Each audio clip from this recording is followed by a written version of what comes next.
The girl with the needle എന്ന് പറഞ്ഞ് പുതിയൊരു പടം വന്നിട്ടുണ്ട്. ഈ വർഷത്തെ ഓസ്കാറിനൊക്കെ നോമിനേറ്റഡ് ആയിട്ടുള്ള പടമാണ്. ഇംഗ്ലീഷ് അല്ല ഭാഷ.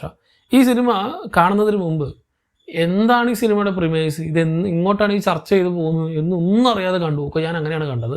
അതുകൊണ്ട് തന്നെ ആ ഒരു എക്സ്പീരിയൻസ് നിങ്ങൾക്ക് കിട്ടണമെന്ന് എനിക്ക് തോന്നിയിട്ടുള്ളതുകൊണ്ട് ഞാൻ അതിൻ്റെ കഥയ്ക്ക് ഡീറ്റെയിൽ ആയിട്ടൊന്നും പോകുന്നില്ല. വേറെ ഒരു ചെറിയ പ്രിമേസ്, സ്പോയിലർ ഫ്രീ ആയിട്ടൊരു പ്രിമേസ് പറയാനാണെങ്കിൽ, ഒരു 1920s ഒരു വേൾഡ് വാർ ഫസ്റ്റ് കഴിഞ്ഞിട്ട് ഭയങ്കരധികം പോവർട്ടിയും ഭയങ്കരധികം സ്ട്രഗിൾ ചെയ്തുകൊണ്ടിരിക്കുന്ന ഒരു കാലഘട്ടത്തിൽ പ്രഗ്നൻ്റ് ആയിട്ടുള്ളൊരു പെൺകുട്ടി, ഹസ്ബൻഡും ഇല്ല. സോ അങ്ങനെ എന്ത് ചെയ്യണം എന്നുള്ള സിറ്റുവേഷനിൽ ഈ കുട്ടികളെ നോക്കുന്ന ഒരാളുടെ അടുത്ത് പോയിട്ട് ആളുടെ പ്രസവം കഴിഞ്ഞിട്ട് ആ ഒരു കുട്ടീനെ കൊണ്ടാക്കുന്നു.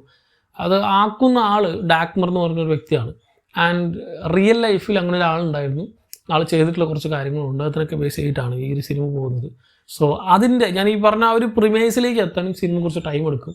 പക്ഷേ ഇതെങ്ങോട്ടാണ് ഈ പോകുന്നത്, പിന്നെ പോയി കഴിഞ്ഞിട്ട് എന്താവും എന്നുള്ളതൊന്നും അറിയാതെ നമ്മൾ കാണുമ്പോൾ ഇത് എവിടെ തുടങ്ങി എവിടെ അവസാനിച്ചു എന്നുള്ളത് കാണുമ്പോൾ ഞെട്ടും. കാരണം അത് കഴിഞ്ഞിട്ട് ഈ സിനിമ കഴിഞ്ഞിട്ട് ഇതിൻ്റെ ബാക്ക് ഡ്രോപ്സും പിന്നെ പുറകിലുള്ള കാര്യങ്ങളൊക്കെ പിന്നെടുത്ത് നോക്കുക. ആക്ച്വലി എന്താണ് നടന്നിട്ടുള്ളത്, ആക്ച്വലി ശരിക്കും ഇതൊക്കെ നടന്നിട്ടുണ്ടോ എന്നൊക്കെ അറിഞ്ഞു കഴിയുമ്പോൾ ഒരു മാതിരി ഡിസ്റ്റർബിങ് ഫീൽ ആയിരിക്കും നമുക്ക് കിട്ടുക. സോ ഇത് സോഫ്റ്റ് ഹാർട്ടഡ് അല്ലെങ്കിൽ ലൈറ്റ് ഹാർട്ടഡ് ആൾക്കാർക്ക് കാണാൻ പറ്റിയൊരു പടം. എന്നാൽ ഭയങ്കര വയലൻസ് എന്ന് പറഞ്ഞാൽ ഒരു ബ്ലഡ് ഷെഡ് എന്ന് പറഞ്ഞ് പറയുന്നില്ല. ഇത് കംപ്ലീറ്റ് ബ്ലാക്ക് ആൻഡ് വൈറ്റിലാണ് ഈ പടം മുഴുവൻ. ദെൻ ഇതിൽ വയലൻസ് എന്നുള്ള സാധനം കാണിക്കുന്നേ ഇല്ല. പക്ഷെ ആ ഒരു സിറ്റുവേഷൻ, അതിൻ്റെ ആ ഒരു മേക്കിംഗ് ഉണ്ടല്ലോ, ആ ഒരു അറ്റ്മോസ്ഫിയർ ഉണ്ടാക്കിയിട്ടുള്ളത്, സൗണ്ട് ഡിസൈൻസ് ഒക്കെ വെച്ച് ഭയങ്കര ഹോണ്ടിങ് ആയിട്ടുള്ള ഭയങ്കര ഡിസ്റ്റർബിങ് ആയിട്ടുള്ളൊരു ഫീലായിരിക്കും നമുക്ക് കിട്ടുക. എല്ലാവർക്കും ഒരേപോലെ ആയിരിക്കണമെന്നില്ല. അതുകൊണ്ട് തന്നെ ചിലവർ സിനിമ ഇങ്ങനെ പോയിട്ട് ഇതെന്താ ഇതിൽ പ്രത്യേകിച്ച് ഒന്നുമില്ലല്ലോ, ഇത് എന്ത് തേങ്ങയാണ് ഇവർ കാണിക്കണമെന്ന് പറഞ്ഞിട്ട് ചിലപ്പോൾ നിർത്തിയിട്ട് പോകും.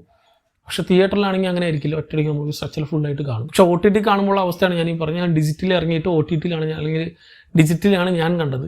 പക്ഷേ ഞാനും കാണുമ്പോൾ ഒരു പോയിന്റ് എത്തിക്കാൻ ഇത് ഒന്നുമില്ലല്ലോ പ്രത്യേകിച്ച് എന്ന് പറഞ്ഞിരിക്കുന്ന സ്ഥലത്താണ് മെല്ലെ അത് ഷിഫ്റ്റ് ആവുക. ആ ഷിഫ്റ്റ് എന്ന് പറഞ്ഞാൽ ഭയങ്കര ഗ്രാസ്പായിട്ടുള്ള ഭയങ്കര പൊളിച്ചടുക്കിയിട്ടുള്ള ഒരു ഇൻ്റർവൽ ബ്ലോക്ക് അങ്ങനത്തെ പരിപാടിയൊന്നുമല്ല. ഭയങ്കര സ്ലോ പേസ്ഡായിട്ട് ഭയങ്കര മെല്ലെയാണ് ഈ സിനിമ പോവുക. എങ്ങനെയാണോ ആദ്യത്തെ പേസിങ് അതേപോലെ തന്നെയാണ് സിനിമ മുഴുവൻ പോകുന്നത്. പക്ഷേ അതിൻ്റെ ആ ഒരു ഒഴുക്കിൽ നമ്മളിങ്ങനെ കൊണ്ടുപോയിട്ട് ഒരു പോയിന്റ് എത്തുമ്പോൾ ഇങ്ങനെ റിവീൽ ചെയ്യുന്ന സെറ്റപ്പ് ഉണ്ട്. ആ റിവീലിങ്ങും ഭയങ്കര ഡ്രമാറ്റിക് ആയിട്ടൊന്നും കാണിക്കാൻ അവർ ഉദ്ദേശിച്ചിട്ടുള്ളത്, ഭയങ്കര ലൈറ്റായിട്ടാണ് കാണിച്ചു പോയിട്ടുള്ളത്. പക്ഷെ അത് പ്രോപ്പറായിട്ട് കണക്ട് ചെയ്താൽ എന്താണ് എന്ന് പറഞ്ഞിട്ട് ആ ഒരു സെറ്റപ്പ് ഉണ്ടല്ലോ, അതാണ് ഈ പടത്തിൻ്റെ ഹൈലൈറ്റ്. സോ തീർച്ചയായിട്ടും എന്താണെന്ന് അറിയാതെ കണ്ടുവെക്കാം. ഞെട്ടിപ്പോകുന്നൊരു പടമായിട്ടാണ് എനിക്ക് തോന്നിയിട്ടുള്ളത് ഗേൾ വിത്ത് നീഡിൽ. പക്ഷേ എല്ലാവർക്കും പറ്റിയൊരു സാധനമല്ല. ഞാൻ അതുകൊണ്ട് തന്നെ എല്ലാവർക്കും സജസ്റ്റ് ചെയ്യുന്നില്ല.